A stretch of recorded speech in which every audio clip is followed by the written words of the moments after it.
What's going on, everyone? I'm StarScript founder Zach James, and you're watching the StarScript Observatory, where creators and fans get discovered. I'm here at Universal Polymath Productions, the home of robot nature, and I'm here with the leader himself, Deepak, aka the other Deepak. What's good, brother? How you doing? Welcome.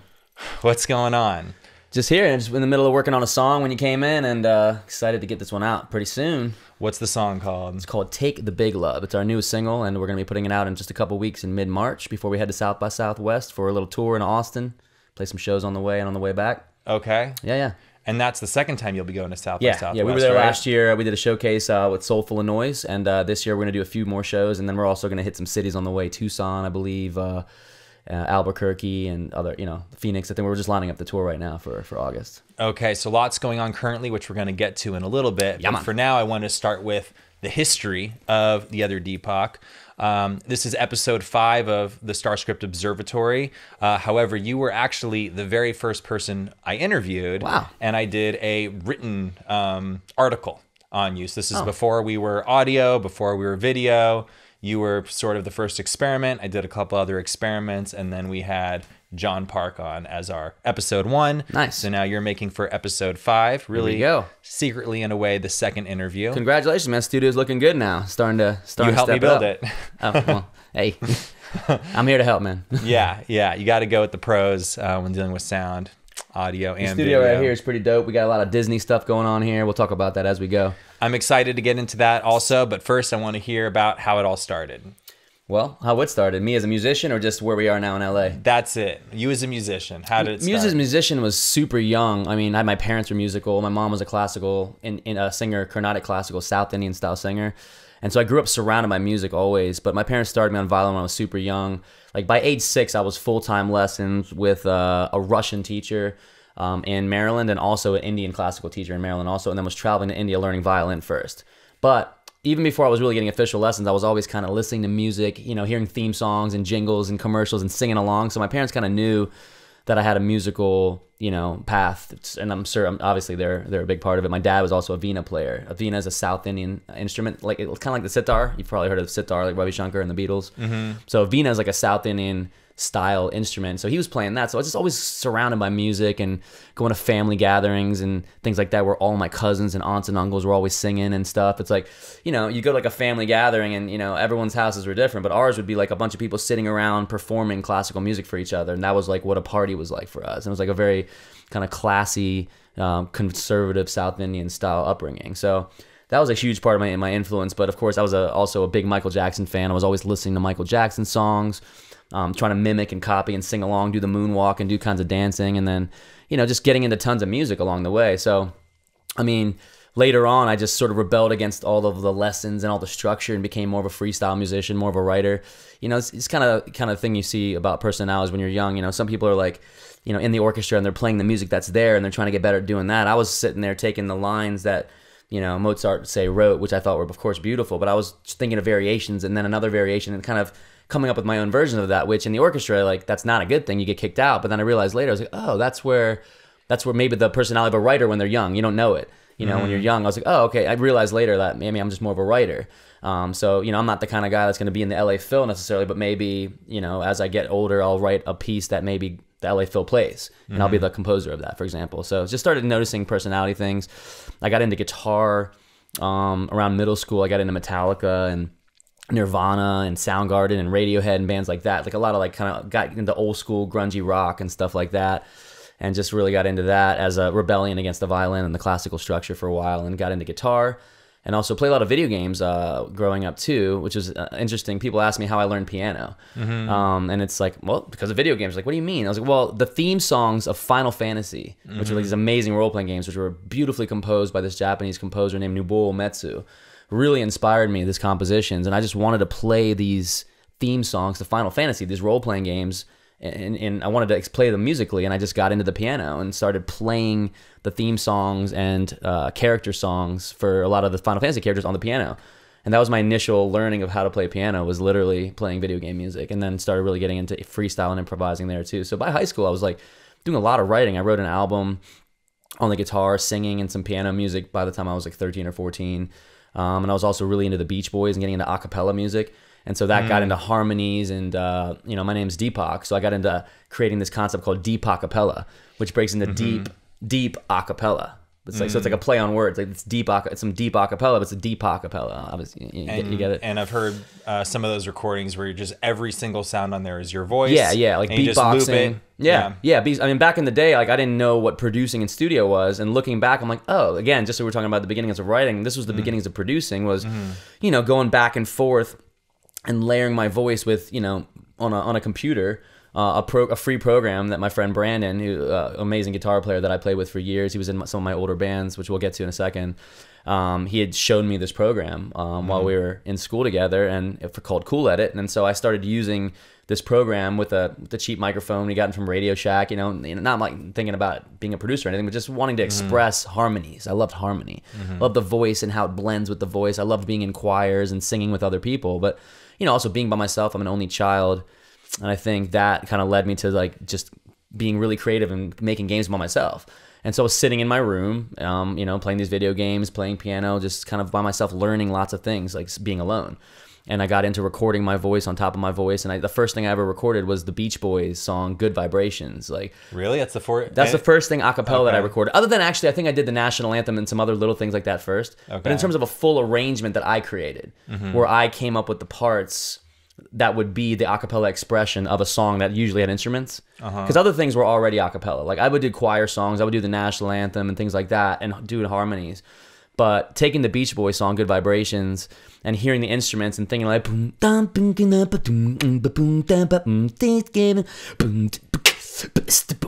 just kind of like laying the parts down like that, one by one. Ooh, bop, bop, good vibrations, bop, bop,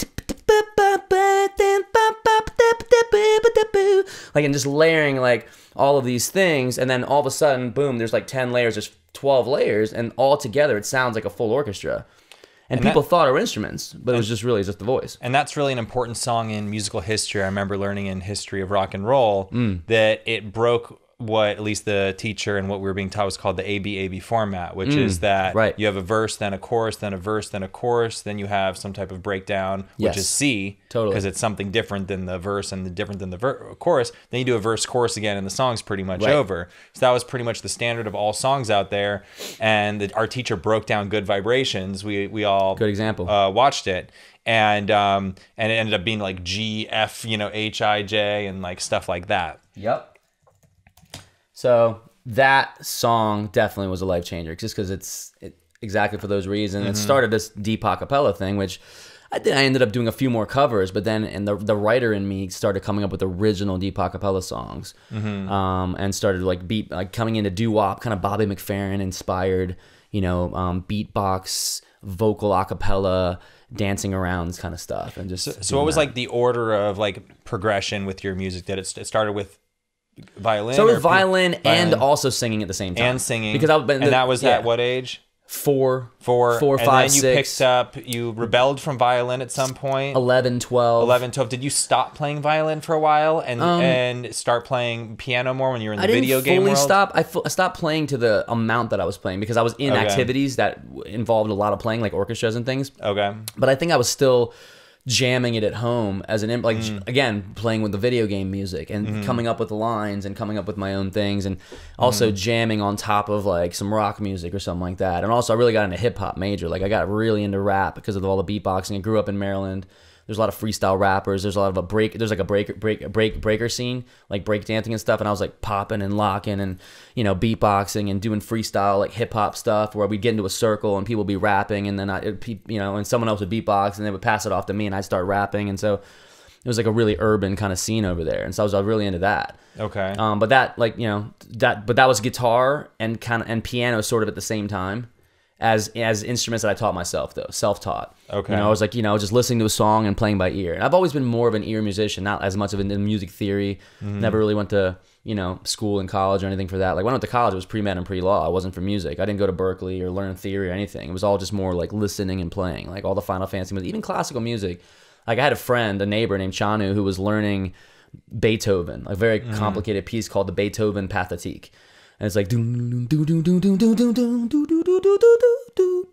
it's like this really complicated piece, and I would hear it by ear and then just go learn it myself without looking at the music. That was like a thing. And it was something else I remember when first meeting you that I was impressed by, was that usually anytime someone's has to tune their instrument, they're always looking at a tuner. Right. And you were just like, no, I know what E is, or I know what it is. And so you would just make, how a lot of people do with guitars, you'd go to E, with your top string, and then you'd tune the rest of your guitar just by ear. Yeah. And it was just a very unique, usually there's a couple different strategies people use for tuning their guitar. They're using like obviously a tuner, or they like tune the first note, and then they can use like harmonics to tune stuff like that. Sure. But I felt like you were just like had something different, which just showed me that you were just like in a way like a unique embodiment of the musical spirit.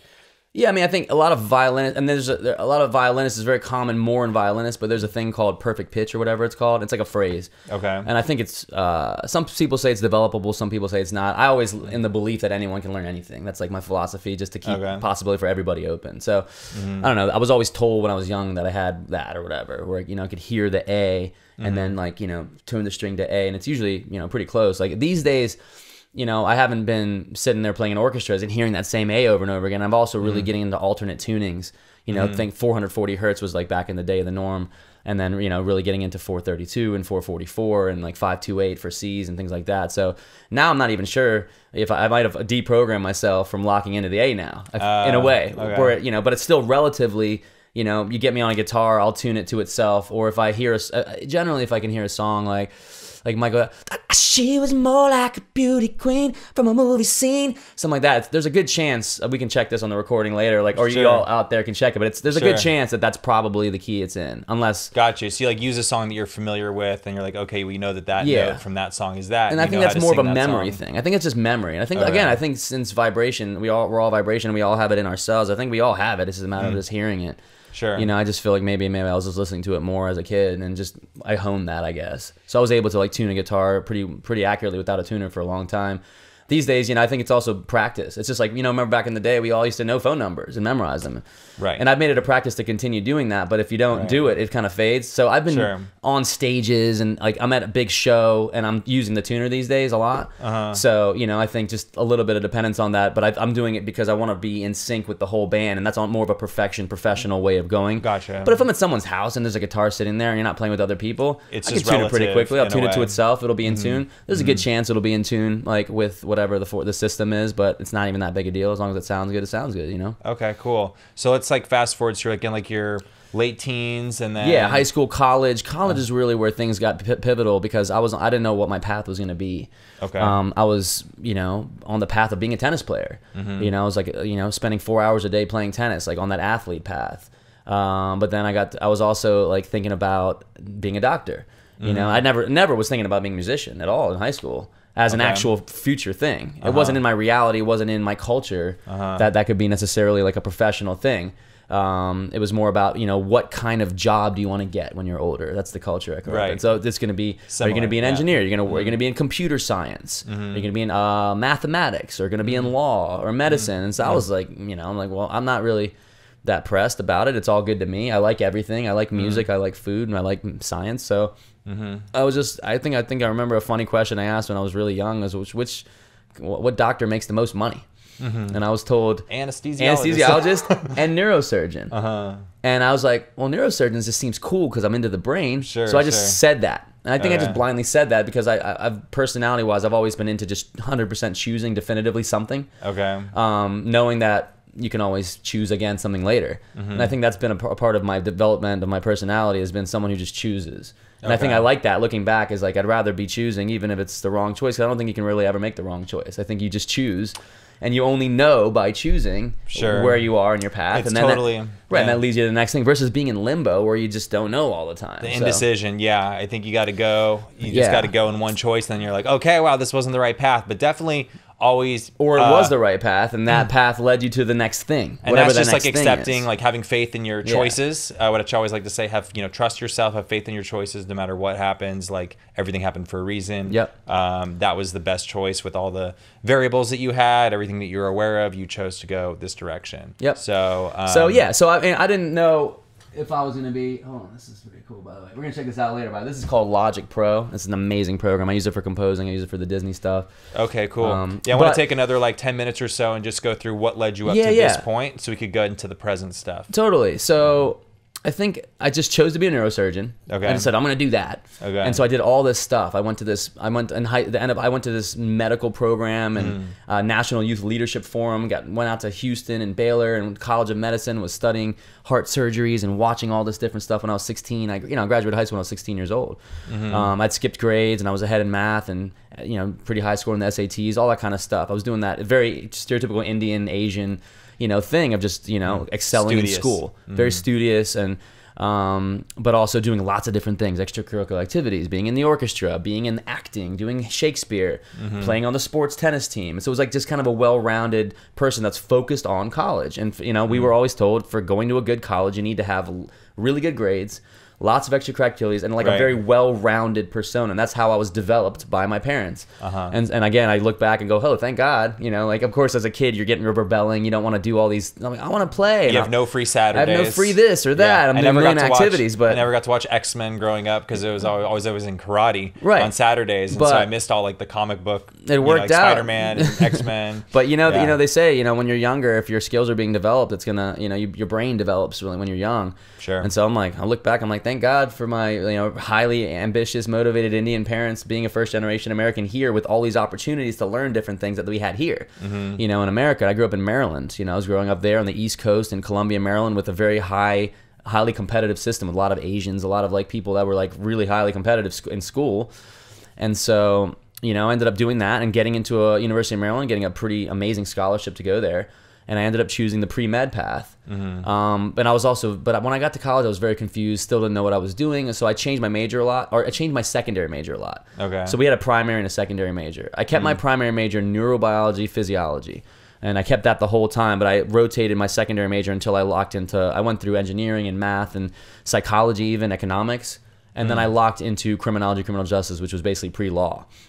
And I got really into that. So that became my school path. But while that was happening, I fell into a cappella, the college a cappella scene. If people out there have seen the movie Pitch Perfect, which is a recent movie that kind of covers the whole a cappella world and the fun of it, the fraternity vibe, and there's a whole culture of college a cappella. It's like a big thing. It's very, very famous around the country. It became famous, I think, because of the Pitch Perfect movie. But I was in college before that, and so we were in this world of touring, and I got really used to what it was like to be a touring musician, because I fell into this a cappella group that was all male, a very fraternity-based thing where they had alumni and hazing and all that kind of freshman stuff and all that party stuff. But it was based around the culture of singing a cappella music. So it was like a fraternity that sang of guys. And it'd been around for like 20-something years. And they were like a very famous a cappella group. And they'd been on TV. And I was like, wow, this is amazing. I'm like, look at this new world I've never heard of. Like, I'm doing music professionally, and so we were traveling around the country on weekends and going to other colleges and doing a cappella competitions, and with other there was girl groups, guy groups, co-ed groups, meeting people, really getting to the social world of it. And it was new to me. I'm only child, conservative Indian family, growing up very religious and things like that, not exposed to this. Suddenly I'm in college, like let loose into this world. And that's how it is for a lot of people regardless. It's just going to college is like a big thing. It's like an opportunity to you have like a little bit of freedom. So for a while you kind of just like say, okay, you just figure yourself out. And you figure out who you are and figure out the whole conversation and explore new things and people and cultures and social shift. It was a major social quantum shift for me, especially. I wasn't necessarily in high school hanging out with all the cool kids and doing that stuff. So for me, it was a major shift because suddenly I was in this a cappella group and we were super cool, and I was in a group singing on stage, and that gave me some sort of social proof, some social status I didn't have necessarily before. I was the student nerdy like smart guy who was overachieving, and now I'm like this cool rock star guy who people are cheering for. We're performing for thousands of people, and that rush I think really shifted what I thought my path was going to be, from being doctor behind the scenes to being on stage, being a front man. I actually taking these talents as a violinist and as a singer, and so that's where violin came back. Was in college, because now I'm a guitar player, I'm already a piano player, I'm a violinist, I'm a singer. Not very common at that age to be a multi-instrumentalist and singer and all those kind of things. People are doing one or the other.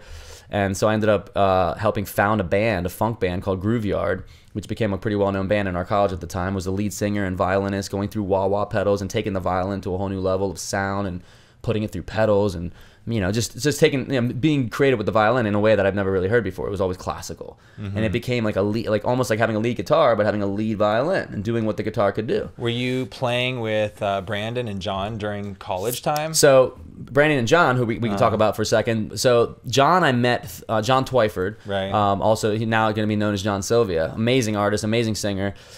He is who I met in the acapella group, the Generics. The Generics was this amazing acapella group, the one I was talking about. Okay. Got pretty famous. They're to this day one of the bigger groups. Check them out on YouTube. The Generics, like spelled like generic, but. And also the thing John is most well known for probably right now at this point was he also a couple big things. He was like one of the top people on American Idol years ago, as well as later on. This is way later now. This is fast forwarding, but he became Judas in Jesus Christ Superstar, right? Which is a pretty major role, along with Ted Neely on his last ever tour. Ted Neely is the original Jesus from the original Jesus Christ Superstar from like the 70s. Original Jesus. Original for 40-something years, touring and doing off Broadway and all that stuff. So, but back to Brandon also. Brandon was like a friend of mine growing up, amazing guitar player. I was always inspired by him. He was performing and I was watching. I was doing the school thing and he was the one performing. And then we became roommates in college, and he wasn't part of the a cappella group, but he was my roommate, and he's the one who kind of like really showed me about the beginnings of the studio world. And which is where I'm at now, thanks to Brandon. So, but yeah, and that's Brandon Fox. Right. So that's into the story where we get to LA, which we'll get to in a second too. And so when did you move to LA? Some time ago. It was about sometime in the last 10 years. It's honestly it's like not 10 years because I moved 10 years ago. It was around the same time. But around the same time, okay. Yeah. I mean, I've been here for a minute, and but I came out here to start to do music because after college, and this is finishing the college story in a quick summary. That's when I decided, you know what? I didn't even decide until right after college. I still was doing all this music and I was fed by it. And I still didn't, I got into finance actually right after college for a second. And got my series licenses, my Sigma 63, stuff like that. Got into mortgage banking and, weird stuff like that. Cause there was that math part of my brain. Life insurance and, things like that. Just as a sort of intermediary of like, what am I going to do with my life? I was thinking about the Peace Corps. I was thinking about, I had an ex, who was with me at the time, and she was in a group. Her name's Kim, and she was in a girls group, and I met her through the a cappella world, and we were together at that point, and we were just figuring out what we're doing. And she was super smart and motivated, and also did pre-med and was into music, and so we were both kind of like, we could go to London together and join this choir at St. Paul's Cathedral, or we could join the Peace Corps, or we could come out to LA because a couple friends of ours came out to LA before us. Started getting into acting and things like that, and just telling us about this entertainment world in LA. And we didn't know anything about this. This was like, what? You can have fun and like in this playground of talent and actually excel there and make income doing like the things that we just were always hobbies and extracurricular activities. Sure. Wow, that's pretty cool. Make your way out to the City of Angels. So all of a sudden, 8 months after college, we decided to just drop this finance thing because she was with me doing the finance thing. We were together. We studied it together. We got licensed together. We had a partnership, and we were doing, Smith Barney and all this different stuff with mutual funds. And then we both decided, let's do this. We're both. She's talented. I'm talented. We're doing music, acting. Let's get out to LA. Okay. So we just packed up the car and drove out here. To do the LA, the Cali dream, head out west, packed the car with our stuff and sleeping bags, went camping across the country, went all to national parks in Colorado, and just backpacked our way across America with a guitar and a violin and a piano, like a keyboard, not a full piano, it's a car, and a computer. And just the stuff that I was using to record. And I had already recorded this DPAK cappella demo CD now that I was bringing to LA to show people. And try to meet some people in the business, in the industry, and try to figure out how to make it out here. So that was the move. We got here and started getting into it right away. And within the first 2 weeks in LA, a lot of amazing stuff happened really fast. I mean, it was like straight up going to Capitol Records and playing violin on the stairs and getting kicked off by security, and then eventually getting invited upstairs to do some recording with some like signed band with Virgin Records, and then being on Craigslist, clicking on the gigs. There's like a gig section and clicking refresh. Like literally, I was sitting there like OCD Pac, like every 2 seconds, refresh, and then I'd see something that looked cool and I'd click on it and apply for it, and then do the next thing, and then gigs on Craigslist. Does that still exist? I'm not sure. I haven't been on Craigslist in years now. Okay. But that was a thing. There was gigs on Craigslist, and it was so I was like the first person to apply for so many gigs because I was clicking refresh, and I was like boom, hitting it so fast that I would get crazy gigs. I got this one gig on this movie called First Daughter with Michael Keaton and Katie Holmes, where they were looking for a violinist who happened to wear a 40 long jacket. I'm like, that's exactly me. Okay. So weird. And that was within less than 2 weeks. That was like 2 weeks in LA. Okay. And I got this gig, and I ended up getting put into the SAG, which is the Screen Actors Guild, which is an acting union. Right. And they like paid. They did this thing called Taft-Hartley, where they pay for you and, you know, like hook you up, and they just gave me all this money. And I was like, what is this magical LA place where I just click on stuff? And I got like thousands of dollars and got into a movie and got a credit and got into this union thing. And from there, that led me to more acting gigs, and I got a manager and an agent.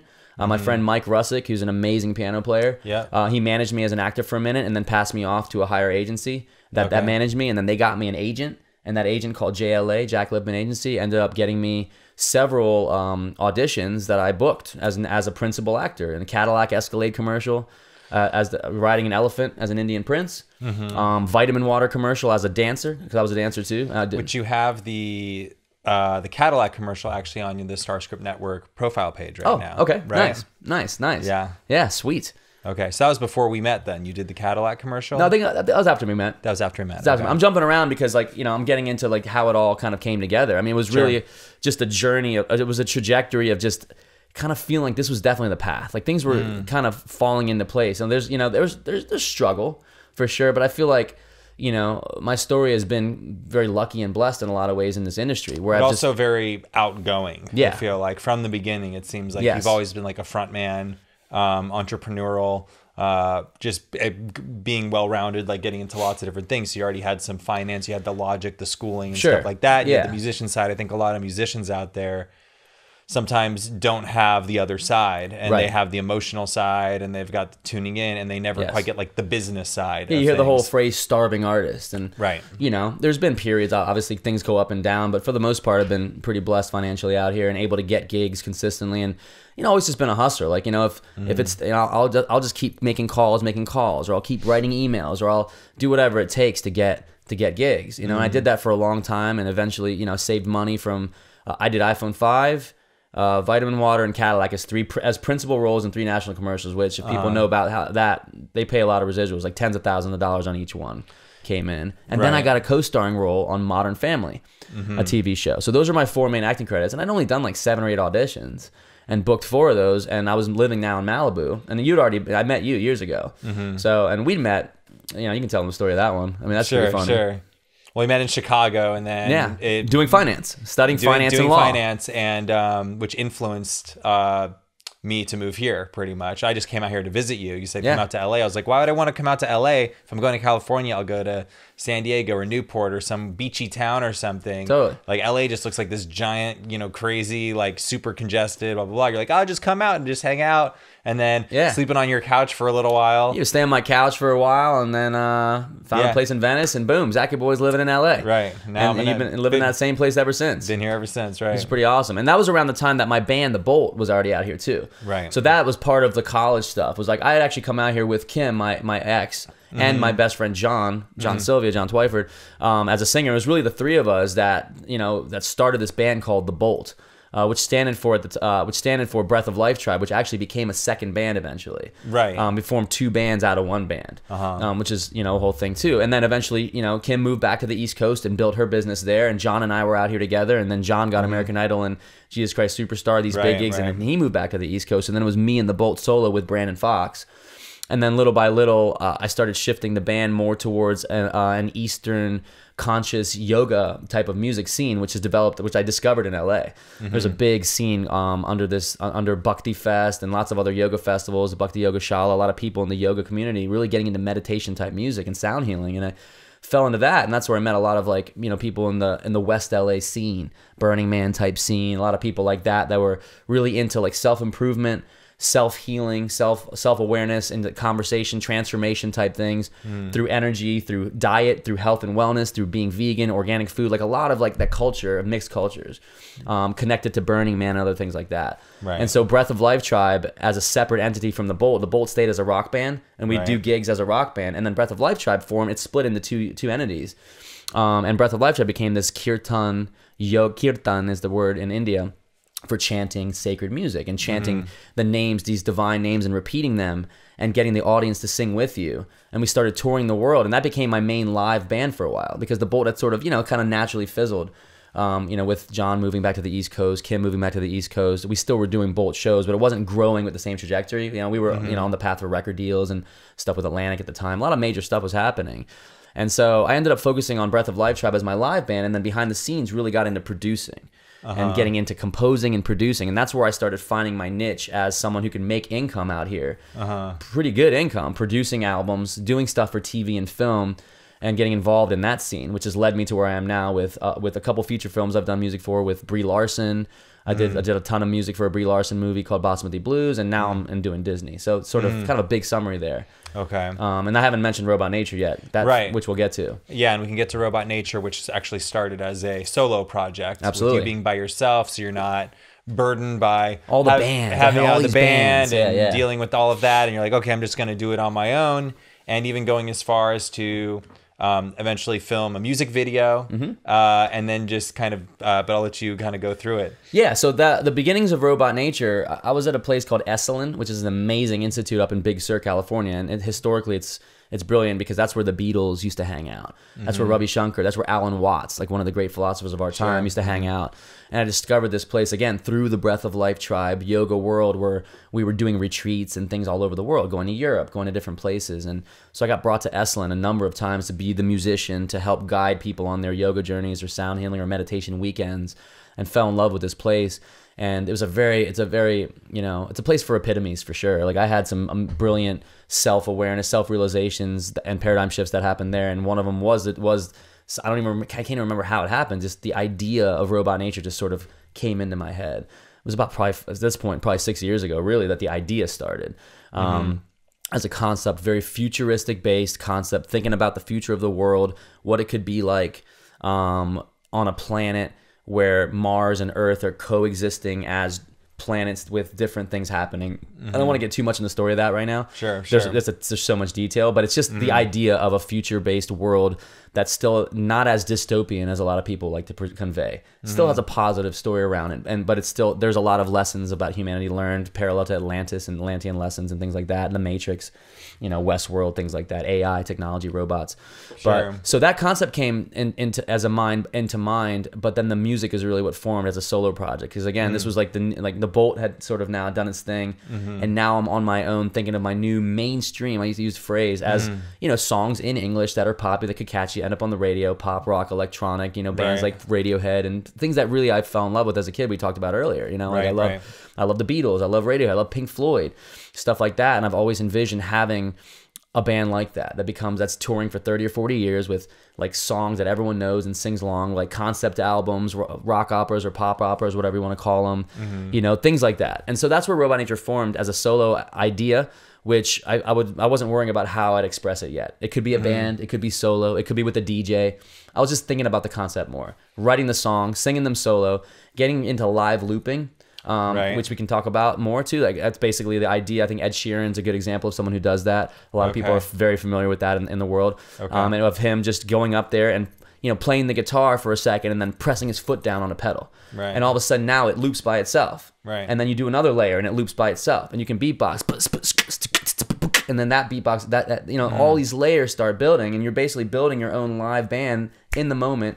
It's like a live orchestra instantly, and you can take instruments out and build them back in and do a whole show by yourself. And that was sort of where I was at the time.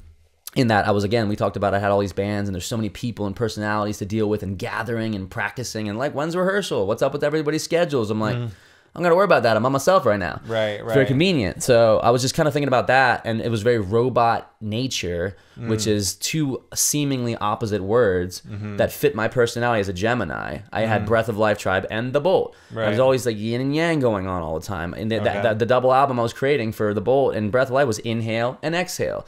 So I've always had this kind of duality in my life, and now I've got Robot Nature, which has a duality in its name, but it's also a play on the phrase human nature. It's like, what's human nature? What are the characteristics of human nature? And now I'm thinking, what are the characteristics of robot nature? Right. And contrasting those two things. And human nature has emotion and connection and creativity and things like that, but it also has imperfection, all those kind of things. Right. And then robot nature has perfection and sharpness and infinite ability to calculate and function on a very high level, but also what is it lacking also? It doesn't necessarily have the creativity or the emotion and things like that, and seeing how we could bridge those two things together. Okay. And so there's a lot of that, and then thinking about that as a feeling, as a story, and then as a sonic expression. Like, what would that sound like? What was Robot Nature going to sound like? And that's where you get the blend of the acoustic instruments, the violin, the acoustic guitar mixed with synthesizers and programming and these sort of robotic kind of sonic elements, and blending those two together. And we're going to get a live performance from you here today. Oh, yeah. But also, where can people check out? Well, I guess we'll get into how Robot Nature turned from a solo project into something else or something like a full band. To where we are now, in a moment. But we're just going to take a break a little bit. Thanks everybody for watching, and we'll be back in a moment. Alrighty. What's up, everybody? We're back. I'm here with the other Deepak from Robot Nature, and we're hearing about his story about how he got started as a musician, and also how Robot Nature, as it exists today, got started. And we're also going to get into what Robot Nature is currently working on right now, and then we're going to cover a little bit about Deepak's perspective on StarScript Legends and what's coming for StarScript in the future. What's up, guys? We're back. We're back. All right. So how did Robot Nature turn from a solo project into a full band? Yeah, that's actually a pretty amazing story. So I was doing these solo loop. We were talking about the live looping. I was doing these solo looper gigs now just to try out these songs. And I got invited to a couple open mics in LA, and then went to these industry night with an old friend of mine named Sydney Alston, who used to manage my sister-in-law at the time. And so I've known him for years. He's a bass player. He used to jam, hang out with the Bolt back in the day. I hadn't talked to him in a while, but I knew he was big in the industry. I mean, he'd gotten people record deals, worked with Warner Brothers, all kinds of big stuff. And he saw my social media, and I guess reached out. Or I think I saw him post something, and I think I reached out to him, and then he hit me back and said, "Hey, you want to play this industry night?" That's how it went down. Okay. I remember now, yeah. And then I was like, yeah, that'd be great. So I got invited and went to this industry night at Los Globos in Silver Lake, and got my looper pedals out and performed there. And he saw that with some of his industry friends, and he was like, "Whoa, that's some new stuff," because he'd only known the Bolt stuff. And he's like, "Yo, this stuff's pretty dope. I want to do another one." And so we ended up doing another one. And that was pretty much when he said, "Hey, let's talk about management." And that was pretty much how the band started. He's like, I went to his place. He listened to some songs. He was like, "Yo, this stuff. I think, I like your idea with the DJ and stuff, but I think this is gonna need a big sound behind it. I've got a band right now that I'm managing. They just lost their lead singer. Their band was called End of Ever. That's Jesse Shaddis, Mikey Sklana, and Richard Pariser. And they just lost their lead singer. And hey, you want to go meet them?" I was like, "Sure." So he takes me to their house. And there was a little bit of like, what's going on? Let's feel it out. But they came to my studio, and we did like a rehearsal on a couple songs, and immediately it felt good. And that was kind of like when you called me one day. You're like, "Hey, Zach, I think I have a band. I just got a band." Quick. And I was just like kind of like half distracted, being like, "That's cool, Deepak. Great, you got a band." You're like, "I'm sure you just got a band." You're like, "Yeah, I got a band real quick. I got a band." Yeah. And it turns out that it actually happened. That you did get a band. It was instant band. It was like within a day, I went from like suddenly just being a solo project to like having a fully put together band. And they were freaking awesome. I love these guys. They're super. They're like, we're all brothers. Already used to playing together. Already played together for 6 years or something like that. Already had all the gear and a lot of the technical things that was out of my league, or I didn't want overwhelming things I want to think about. This and in-ear monitors and all the complex stuff that are needed to have a tight professional band. They had all that stuff. So I was just like, wow. And they were really open to learn a bunch of my songs, and then we were also open to write together. And so we played our first showcase 2 weeks after meeting, sold out the place. A bunch of people showed up, and it was immediate momentum. We started playing shows like crazy. Ended up at Burning Man playing for Alan Parsons Project, playing with Alan Parsons Project for like 12,000 people, opening for the Wallflowers and Fuel, and like all these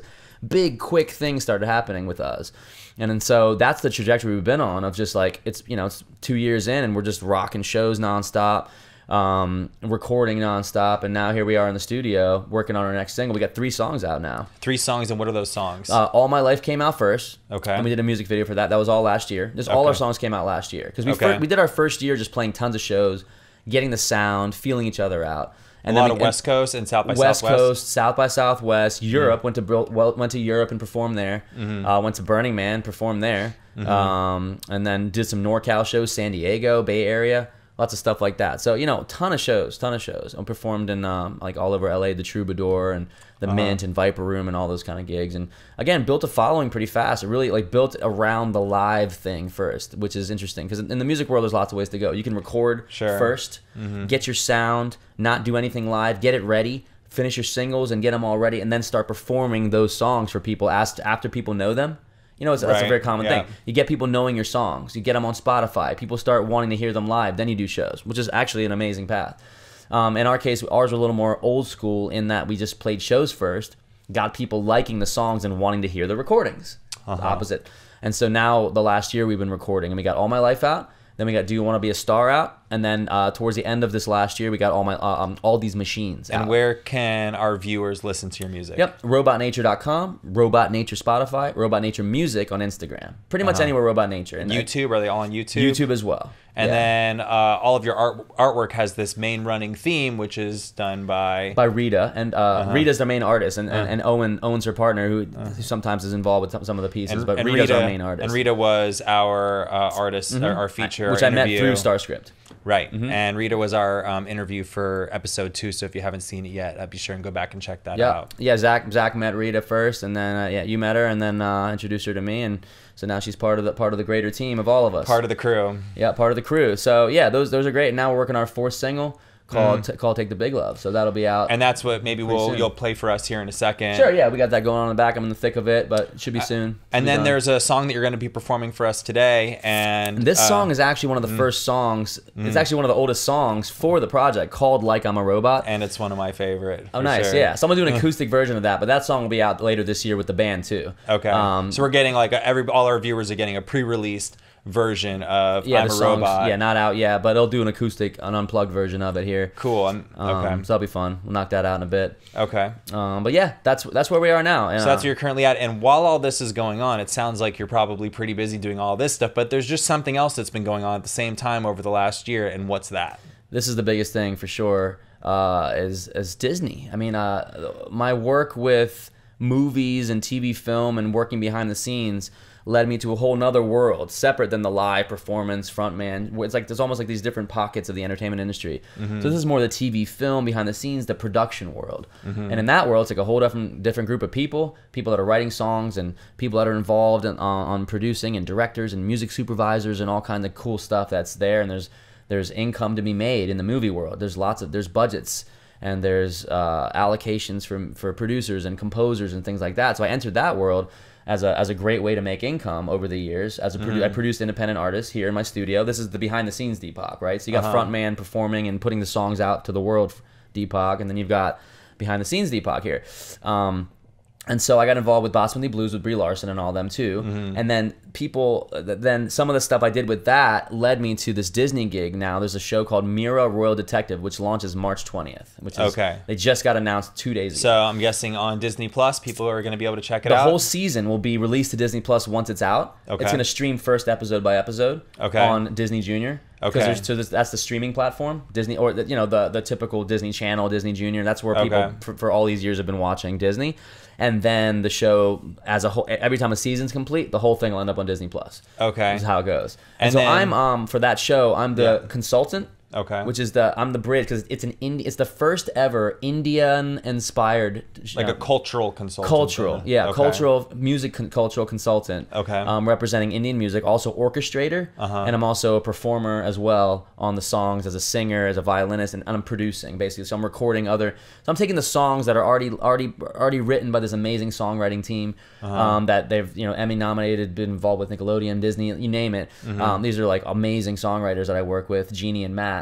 Matthew Tischler and Jeannie Lurie, and they're like the brains behind it, and then they bring me in to make sure that it has that sound, that cultural, that Indian authentic sound and the instrumentation, and I hire amazing musicians to play on the stuff, like a Bansuri flute player named Sheila Bringi, Neelamjit Dillon on tabla, sitar, Rajib on sitar, and other musicians from Mumbai and India, and I'm basically orchestrating this Indian huge sound, but it's still that classic Disney sound. Like Aladdin has a Persian sound, but it's still Disney. Lion King has some African elements, but it's still Disney. There's a certain element of like the songwriting and the catchiness that's always like that theatrical, like that voice, like Frozen and all those kind of things.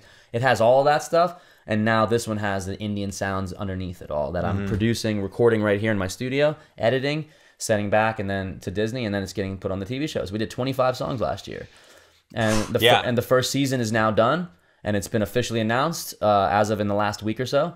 And the premiere is going to be in a couple weeks. And it's going to be a worldwide premiere, U.S. and India, on March 20th on all over. Wow, so everybody, all of our viewers can go check it out. You can all watch it. And it's full on Mira, Royal Detective, and it's going to be amazing. Lots of top A-list Indian actors, South Asian actors doing the voiceovers. It's animated. Like legend, Zakir Hussain is like the most famous, like a lot of your viewers are going to know this guy. He's like a famous Indian percussionist, tabla player, and a lot of stuff like that. He's on the main title. You know, so we're talking like the top are involved. And that's how Disney do. Disney don't mess around. Okay, and I wanted to just kind of pop in the studio real quick. Here we go. And just show us, just give a little bit of maybe just a couple minute tour about what you're working on and how your flow is right now. So where you're at in the stage of development. I'm literally in the like this is the timing of you walking in. I'm literally like in the process here with the band of producing and finishing this next single called "Take the Big Love." So you kind of see like, I don't know how the screen works here, but you can see this is a Logic session. There's lots of layers. There's vocals and there's live drums and bass and lots of different instruments like that. And so you get like a little taste of what this sounds like for a second. I can solo different things like that. I can move to different parts of the song. I'm on the edge with you, begging for more, begging for more. Why do we burn so hot? Just let it play for a minute, but you get the idea. Can be dangerous. Yes, I need to separate to test our fate. You always seem to see it in my eyes. Now I don't need to doubt you, don't belong without you. Shake me when you wanna take me down, down, down. Why not take the big love? We can celebrate with a feeling of la la la. Why not take the hard stuff? We can make it work. Look at what we found. So there you go, a little taste of that right there. So yeah, so there's a ton of layers going on right there. It's just basic studio flow. You know, you can solo things right here just to give you like an idea. We're in Logic for all you producers out there or people that, you know, are into it. You know, they can solo the vocals. You know, that's just the vocals by itself. Help me find my way. Yes, I need to separate to test our faith. There's never Synthesizers.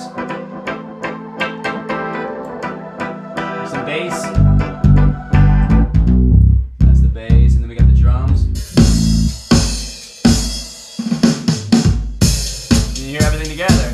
And this is all done Logic. with Logic. Yeah, and this is all recorded, you know, with all of this equipment we have here. We got amazing microphones, we got API preamps we're using for the drums and Neves. We got a U47 mic, lots of Neumanns.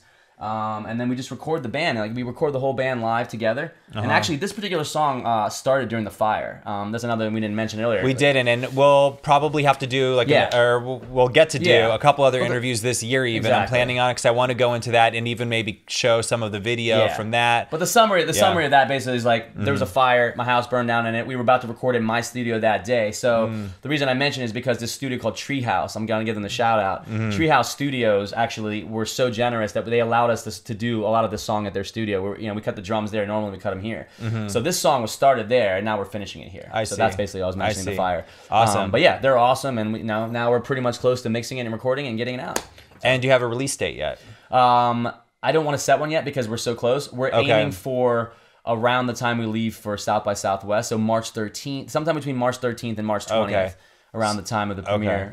So maybe end of Q1, beginning of Q2, somewhere around there. Yeah, we're looking mid to late March to get the song ready. And then so you're going to be at South by Southwest, so people can look for you if they're going to attend that. And do you have any shows that are coming up right now that you want to let everyone know? We want everyone to come to March 7th at the Troubadour. That's going to be our big like party. We're going to celebrate the release of this song. We're going to celebrate going to South by Southwest. Is that Hollywood? Yeah, West Hollywood. West Hollywood. The Troubadour. It's an amazing venue.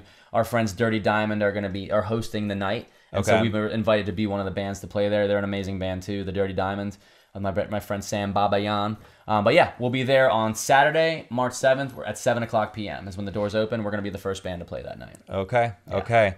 Well, great. Well, we're definitely going to be doing some more interviews later on because there's lots of story to cover with you. You've got a pretty deep history. We've got a pretty deep history. I think we're at like our 10-year anniversary. Actually, we're at our, I think, 11-year anniversary. We're on 11, bro. Getting there because I moved to LA on January 20th. 2010. Wow. So January 20th, 2020 was my 10-year anniversary. I knew you a year before that. 09, we were hanging out for sure. So 09 we were hanging out. So now I'm going to segue a little bit. I wanted to ask you a little bit about StarScript Legends. Oh, yeah. You've been pretty much one of my model profiles for when I'm building the prototype. You're the profile that I create. Of course, I could create my own, which I will have. But a lot of times I'm working on you just because it's a third party. Sure. And you've got all your material and stuff, and I get to see how it looks. So just as a brief, summary, and we have a video that fully covers an introduction to the StarScript Legends story production platform version 1.0. But just summarizing real quick, it is a crowdfunding platform, subscription-based. Oh, yeah. Like Patreon, there's social elements. So all creators, all fans get to create their own profile. They can search all types of digital productions on the platform. So Robot Nature is going to be one of those productions that are on there. And one of the stories that would be on there would be perhaps one of the albums that are coming out. Yeah. It could be your first album. Or the whole future story that's being written anyway. Sure, because you have the story as well, which this platform is meant for multimedia mix and match. And you may have written music, all different types of media, AR, VR, which I know you're interested in getting to as well. So I guess my question for you is if they're in creating a platform that's meant to comprehensively cover digital production, marketing that production, and then the experience itself, what feature are you looking most forward to? And also with your experience in using Spotify and YouTube and Facebook and Instagram and social media, and to have something that more can be a unified place where you can perform the production, marketing, and experience. Yeah, I mean, I love the idea that it's so consolidated, and also in the creative world, there's so many people that are involved, and that's like a big thing. It's like how you figure out what their roles are and who deserves what for what their roles are as a creative person. As a songwriter, I might write a song, might write most of the song, and then suddenly, someone else might come in later and be a part of that song, and figuring out what piece they deserve of that song. And so I think what's really cool about StarScript is the fact that it breaks down creative pieces in a structure that could be blockchain related, where it measures the way, how royalties are distributed, things like that, in a very measurable and accountable way, and it's instant. Something in the music world, you got to wait 3 months, 6 months, a year to get your royalties from ASCAP. If it's coming through a blockchain network of instant stuff and it's happening and it being tabulated right away, everyone can getting paid instantly for their piece that they deserve, and it's all accounted for. So that organization is pretty rare. And you can contribute to many different projects. You'll have your main project, and for you'd be contributing to all types of other people's products. Well, collaboration is the big thing. I can jump in. I can go. Rivrita's doing the artwork. And we're doing that, and then there's a piece of intellectual property that it's really about. For me, the biggest thing is the IP and how that's being allocated, and all the people that can be involved, and all the collaboration that can happen. I can jump in on someone else's thing and do music for them, and now I'm a part of their IP as a musician. They jump in as an artist. They're part of the IP for my thing.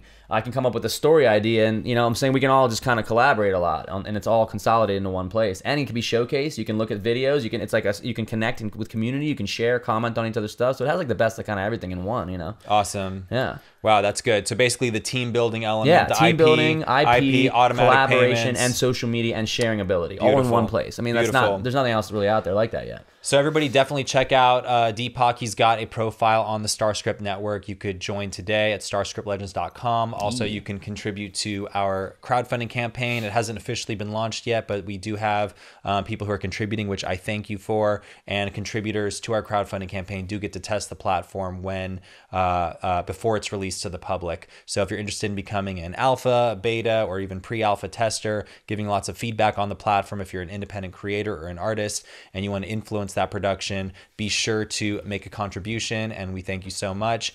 And that's it for today. We've definitely got lots more that we can cover, but we'll be back for another interview. It's a life. And, it's a life. And we're also going to give you a good performance, acoustic performance from the other Deepak here, which is going to be I'm a Robot. So stay tuned for that, and thanks everyone for watching. Like I'm a robot. Oh, wait, one more thing. Don't forget to like, comment, share, subscribe. Let your friends know. Also, if you know Anyone else, other creators out there who have an awesome story to tell, be sure and contact us and let us know, and maybe we'll have them featured here on the StarScript Observatory. Till next time. Get it.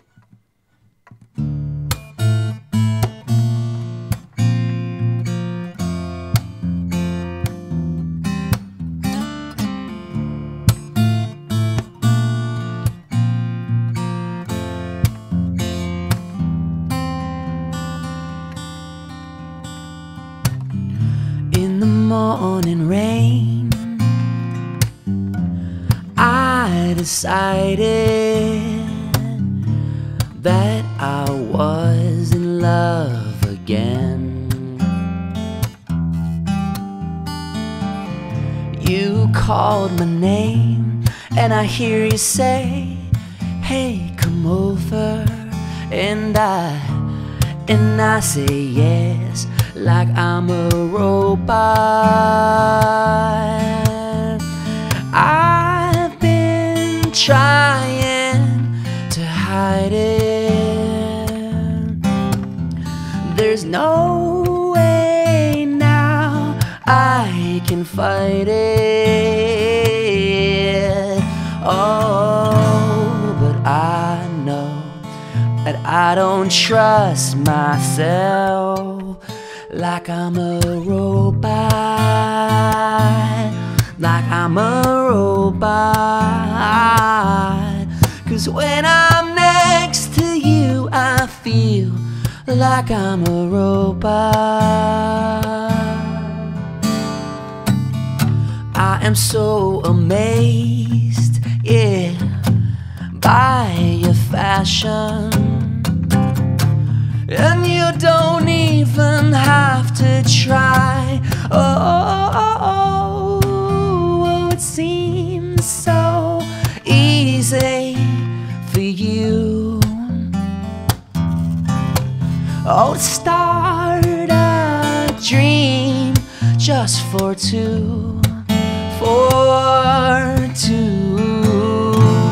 but I know that I don't trust myself, like I'm a robot, like I'm a robot, yeah. 'Cause when I'm next to you, I feel like I'm a robot, like I'm a robot, like I'm a robot, yeah, yeah, like I'm a robot, oh, like I'm a robot, yeah, oh,